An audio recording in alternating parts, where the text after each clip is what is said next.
اللہ وہ ہے جو ذرے کو پہاڑ بناتا ہے، قطرے کو سمندر بناتا ہے، بچے کو جوان کرتا ہے، بیج کو درخت بناتا ہے، اور اگر چاہے تو دشمن کو بھی ذلیل کر سکتا ہے۔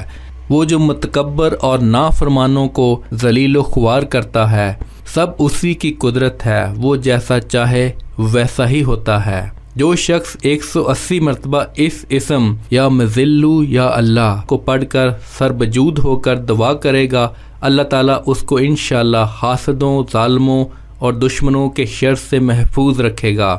اگر کوئی خاص دشمن ہو تو سجدے میں اس کا نام لے کر کہے، اے اللہ فلاں ظالم یا دشمن کے شر سے محفوظ رکھ، انشاءاللہ دعا قبول ہوگی۔